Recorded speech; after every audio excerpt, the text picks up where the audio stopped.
Coming up this episode, I have a chat with Scott Case, co-founder and CEO of Recurrent Automotive, about the backstory of the company and the importance of battery health reports.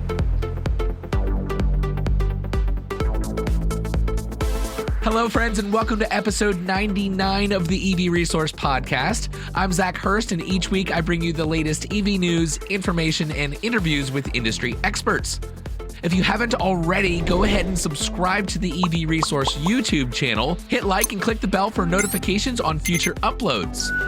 All right, with that out of the way, I'd like to introduce you to Scott Case. Currently, he's the co-founder and CEO of Recurrent Automotive, but before that, he was an entrepreneur in the clean energy space, forging a path towards a better future for all of us.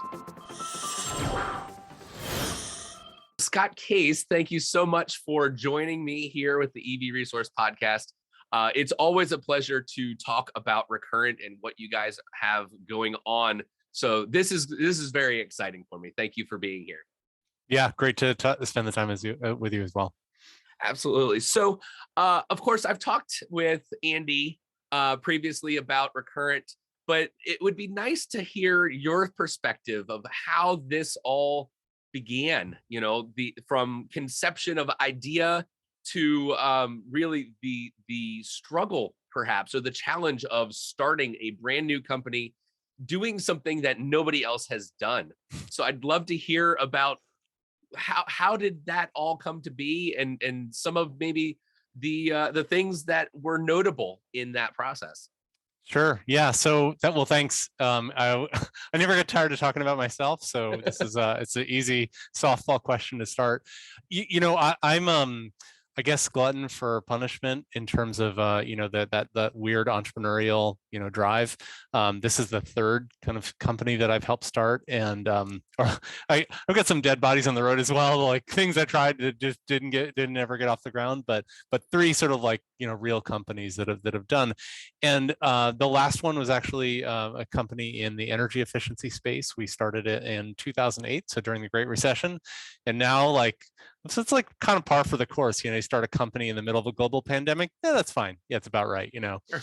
So, so 10 years ago now, 12 years ago, I kind of pivoted my career from software in general to really kind of software problems around, essentially trying to work on the climate problem. And so, my first company for that was around energy efficiency, helping people make their houses more energy efficient. Mm-hmm.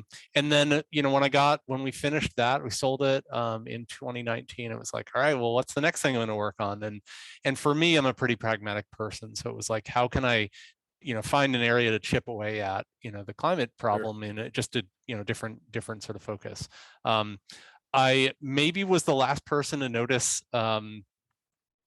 remember the timing is important here. So when I started Energy Savvy, it was 2008, 2009. It was before any EVs really were on the road, besides a couple of roadsters. So when I got out in 2019, I sort of picked my head up and I'm like, there's batteries driving everywhere on the roads. That's different than the last time I was paying attention. Yeah. And I wasn't an EV owner myself because I lived in Seattle, had no garage, no driveway, nowhere to plug in, thought about it, but I didn't even have off-street parking on my side of the street. So I had no way of even running a bootleg extension cord to plug in. So it just wasn't my own personal experience. But as I kind of looked into it, I'm like, well, there's 20% of global emissions are from transportation, and and there's EVs are clearly the way forward here. Is there something that I can do with my skill set to accelerate that transition that nobody else is working on? So those are the levels, those are sort of the filters I used. And the app with some time, I actually spent some time at University of Washington's Clean Energy Institute as an entrepreneur in residence, that were working on just kind of testing out different ideas from a tech perspective and business model perspective. And the one that really sort of stood out and stuck was kind of helping facilitate the secondary market for electric vehicles. I sort of realized, and again, this wasn't my own experience, right? Because remember, at the time, I didn't have an EV. I do now, actually, because I moved to Tacoma.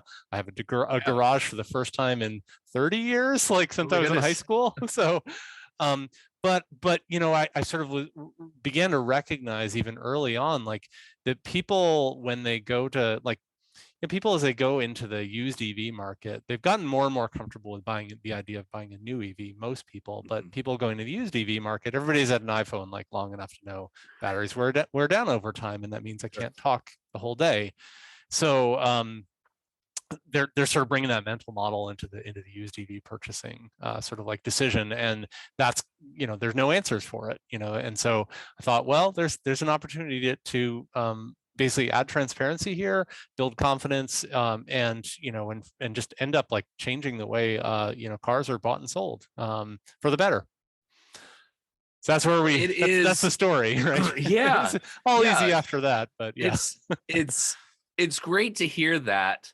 And as a side note, and I'm not going to include this because while Leave it I in. no, I won't. I won't. Okay. I actually, I think around the same time had the same idea.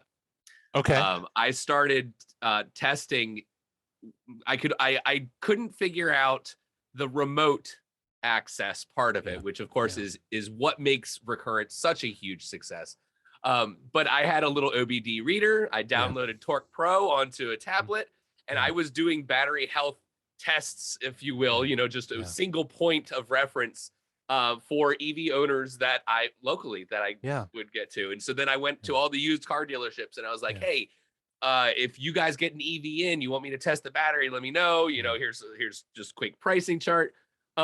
It never took off Yeah. because I wasn't doing anything remotely. And secondly, none of the used car dealerships had EVs for Yeah. maybe one or two a year.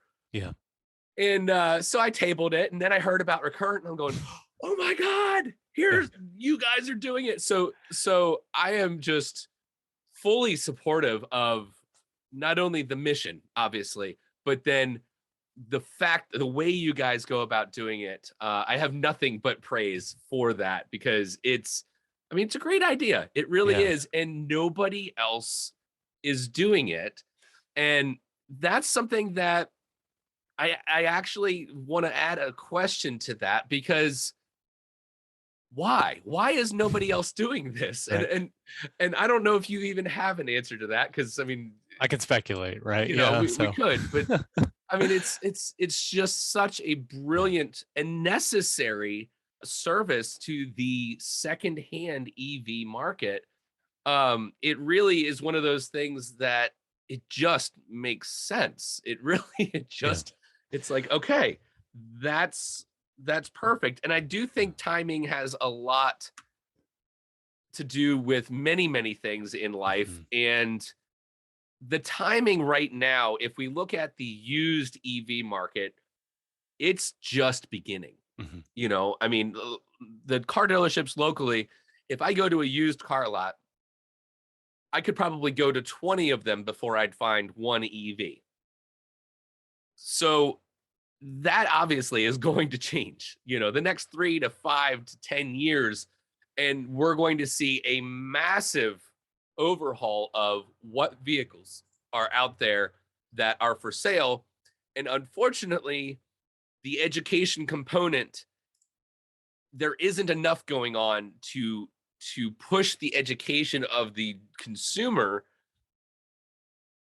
to really match what will be happening with these vehicles that are for sale. And I have a feeling that a lot of people are going to be buying used EVs that just don't work for what they really want or what Yeah. they need. They're going to buy something based on what the salesperson tells them. And who knows? That Yeah. might not be true. I think what's really interesting is that and just like an entrepreneurial confession here is like, I'm not the only person to have this idea, right? Like, and that's a general story for like all entrepreneurship. Like, there are no unique ideas anywhere in the world, right? Like, that's really the easy part. I think that from my experience in doing this a bunch of times now, like, what really differentiates is like the people that will just start doing and throw everything away and burn the bridge and just start going, and put points on the board, Yep. that's what really differentiates, like, and has made me, to the extent I'm a successful entrepreneur, is like got me there, right? um but like and I think like something you said earlier, it's really right. Like everybody I tell this idea to, whether it's a car dealer or a shopper, owner, investor, whoever, everyone's like, yeah, that definitely needs to exist. That was never a question in our business model. They have all kinds of other questions like how's it going to work, what's it going to cost, like who's going to pay, how's the scale? If you're an investor, like is this a venture scale business? That's how we're funding ourselves. Like lots and lots of other questions. But Mhm. you're right. I mean, it's like it's not a unique idea. Everybody's like, yeah, that definitely needs to happen. So that part of it's a double-edged sword, I think, because like while that meant that it was sort of easier for me to get it up and running, that also means that other people are going to be trying this as well. So I think from a generally speaking, from a mission perspective, like I'm all in favor of like anything that works to accelerate the adoption of EVs. Like if I'm not doing it right and somebody else can execute better, then great. Like Yeah. that's fine, Um, Yeah, sometimes it's not about reinventing the wheel. It's just by making small, stepped improvements, yeah. over the course of time. That I mean, there's a reason that we have Coke and Pepsi.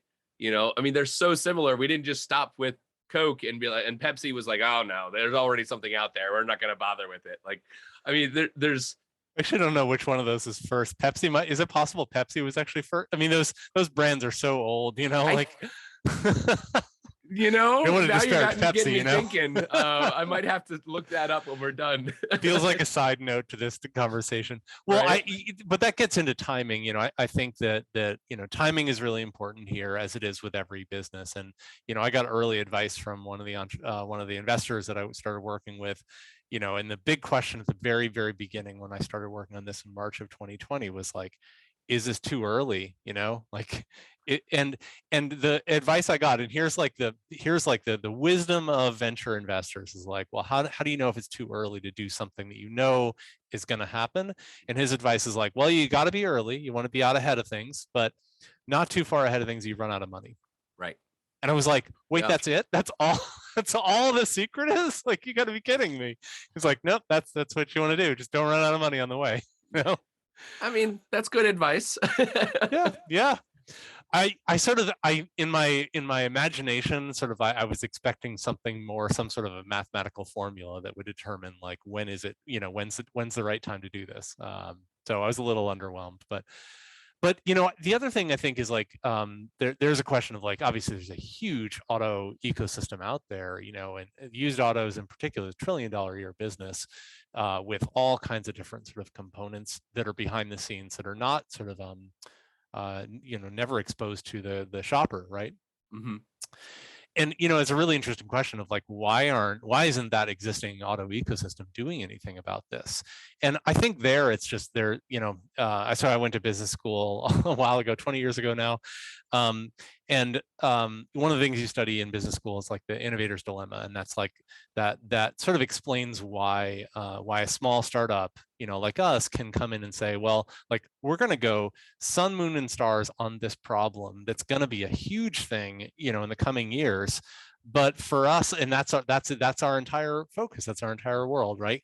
For every incumbent, car dealer, auto marketplace, like valuation service, wholesale auction, fleet providers, it like for them, this is a 1% case for them right now. And Right. so like if you're a product manager or somebody running strategy for those companies, like it's really hard to make a decision today that says, I'm going to go and do something really, really hard that benefits 1% of my business versus do something pretty much easier that I have the experience and I know how to do for 99% of my cars. Like, so that's why, like, I think this moment, which is frankly a once in 100-year transition for the auto industry, in terms of the cars are physically different, and that's causing people to ask different questions that are, it's legitimate. That the incumbent sort of like $1 trillion plus industry can't just like jump right on. So I think that's like the importance of that. I guess maybe it just illustrates the importance of venture capital in innovation. It has to happen, but like the incumbents aren't going to do it. So you get some crazy guy like me and the rest of the people who are with me doing this, and a bunch of investors that are behind it, that are sort of like that are willing to put the time and energy and capital into, like getting this ready for that transition. That's, you know, it's like in 10 years, this is the entire auto industry, so it's not like it's a question mark about how fast it's going to happen. It's baked in basically, Yeah. at this point. So The question of if is no longer a question. I It's think that's it's right. entirely how quickly will we see this? And it's interesting. 2 years ago, people asked me, when I would say that all new cars sold would be EVs, and I was saying, 20, 25 years. And then even now, I'm like, that was way off. I mean, we're gonna see things happen much, much quicker than Yeah. most people would imagine, especially those that aren't in the EV space in any way, shape, or form. They don't follow the EV news. They don't pay attention. They don't listen to me. Uh, you know, and so they're going to be caught off guard. I Yeah. really believe that. And the problem that I can see with that is they will not be prepared with the right questions. Even more so the right answers, but they aren't even going to know what the right questions are to ask when they're going out there buying a car. And most people buy used cars. Yeah. So now we're going to have millions of people that are going out there to buy a used EV, and they don't even know the right questions to ask during that process, and they're not going to be armed with the right information. It's entirely going to rely on whoever is selling them that car, and that puts things at risk. And that's what I really love about where you guys fit into this, is you now have the ability to arm not only the seller but also the buyer with this valuable information about a car, whether it be a one-time report, or maybe they're selling a car that has had, the ongoing connection on a monthly report for maybe a year or two or longer. And so now that information is no longer a question mark. It can be included in how we value that used EV. Yeah, I mean, I think this is a really good point. And here's this gives me a little bit of a chance to kind of talk about what we're doing for both shoppers, used EV shoppers, those people you're talking about, and then also people who have already bought an EV, and are, will eventually be sellers. As much as you love your car, you're going to eventually sell it and you're going to get a different one, right? I mean, technology is changing so fast. So from a shopper perspective, I think you're exactly right. We're trying to, the people who are buying used EVs and new EVs today are not the like bleeding edge, like early adopters. It's the majority buyer now. 70% of people in the US say they're going to consider an EV for their next car. That number Yeah. has changed very fast over the last 2 years. Yep. So what we're trying to do is just basically like create something that's like, you don't need a PhD in chemical engineering to understand. It's just like, for a combustion engine vehicle, it was like, well, I'm gonna look at the odometer, kind of like think about, is it a high mileage, low mileage car? Maybe you're like, well, I grew up in New Jersey, and so I remember growing up, the thing was like, car dealerships would say, we have cars from Florida. It was like Florida cars were the good ones because they didn't have the salt on the roads. Yes. They didn't have rust, right? And now actually the hilarious thing is like the Florida car is actually probably not a great AV to buy because it's All the exposed to heat. more Yeah. extreme heat, so now what you want is Vermont cars, basically. Um, but the but we're trying to make it simple, right? And it needs to be sort of that level. But for the current EV owner who's thinking like at some point, you're going to sell your Model 3 and you're going to get whatever the next thing is, that's, as there just become more and more and more options. I think what the value prop that we have is like, you sign up with us, you share a little bit of data with us, it doesn't cost you anything. And then in 2-3 years, when you're ready to sell, you're going to be able to sell your car at a premium because you're going to have the transparency, and essentially like your vehicle's like resume, says like, Yeah. hey, look, here's how the battery is. Like, you want to go and buy that other one on the used car lot that doesn't have this sort of information associated with it. Yeah, I don't know. You might be rolling the dice there. And, you know, I think that the brand, so that means the brand promise to the current EV driver, it's a little bit of a delayed gratification move here, right? But, you know, I think like people can kind of see, are seeing that, is that, you know, you do this thing today that doesn't like actually cost you anything, and, you know, and isn't particularly difficult, and then you sell your car for more in 2-3 years, like potentially a lot more. It's not a bad trade-off. Yeah. Yeah. I envision uh a future where uh, people are asking sellers, well, do you have the recurrent report, the battery health report on that, as just a part of the questions that we ask? And I think training the general public is going to be a part of that. Where, you know, I would love for Recurrent to be somewhat of a household name in the EV community, so that people have this understanding of, hey, you know, ask for the recurrent report. You know, I mean, it's Yeah. my brain goes to TV and radio advertisements about, uh, um, well, I'll say it, Carfax. You know, Yeah. everybody's, you know, they expect that Right. now. When you're buying a car, you expect to see this report of, has it been in an accident? Where has it lived its life? Yeah. If it's had, you know, regular maintenance done, sometimes that's recorded. Yeah. Um, And that's, and all that stuff is actually really important on an EV as well, very, you know. So very. the battery isn't the only thing. We started there because the battery is literally a black box, you know. Yeah. Well, that was the And part it's that so people important didn't. for the overall cost. Yeah, we didn't have the information about the Right. battery. And Yeah. I mean, not every, I mean, two EVs that were rolling off one right after another on the assembly line after 5 years are going to have very, very different batteries. Yeah. You know, I mean, they will start somewhat similar, But not but exactly the same. That's actually the interesting right. thing. I mean, there are some manufacturing variances, so that two EVs, they have the same APA range. It's wrong on day one for two reasons. One is it doesn't account for weather variance. So if you take that car to Vermont versus you take it to Florida, you're going to have a different sort of own experience. And then the second is there are some manufacturing variances. So you can get a car with a slightly better or slightly worse battery than average, Yeah. Yeah. right from day one. And so after 5 years, that just is exacerbated. I mean, Oh my gosh, yeah, overall you know, kinds of depending different on where, environmental like, factors. Yeah, that's right. and charging behaviors. I mean, That's right. my Spark EV, I've not been shy about sharing that I charge and discharge quickly as often as I can. You know, I mean, I keep it plugged in every now and then here at home. Um, but it's one of those things, like, it is the car that I will take to the track. So I've got, you know, a set of wheels and tires. I will beat the hell out of this car, and then I'll go and fast charge and then get right back to it. Yeah. I've taken a road trip where I fast charged 8 times in a day. Yeah. You know, it's like, these are things you're not supposed to do. Yeah. My car's battery is not going to be the same as somebody who has never fast Right. charged their car.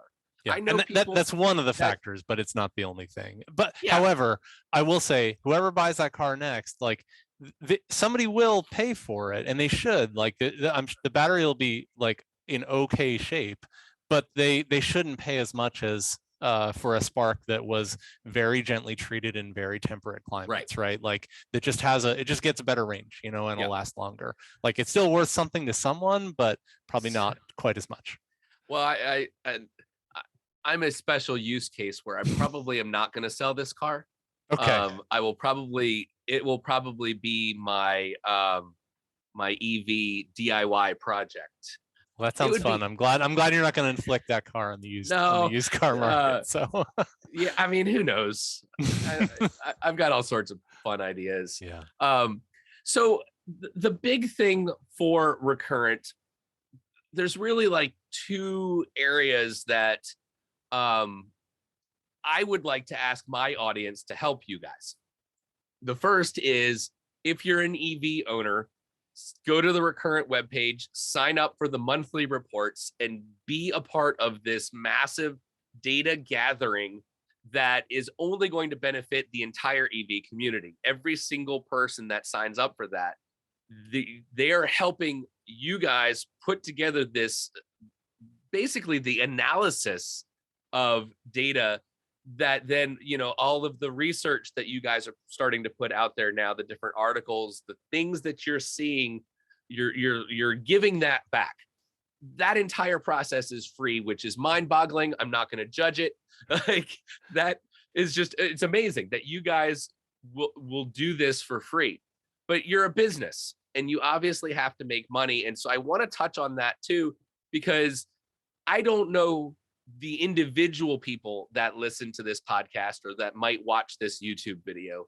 There might be somebody out there that they're going to hear what you have to say about this and go, aha, I know somebody, or I know a dealership, or I have a way that I can help. And the reason I want to share what you guys need, the partnerships and connections you make in order to make money, is because I want Recurrent to be successful so that the free stuff doesn't go away. Thanks. Yeah, thanks for giving me, this is sort of our last minute. So thanks for giving me a chance to plug the actual for-profit part of our business. So yeah, I mean, we make money by selling a monthly subscription to car dealers. And it's pretty straightforward. It's kind of what they're used to paying for other kind of sort of comparable valuation services.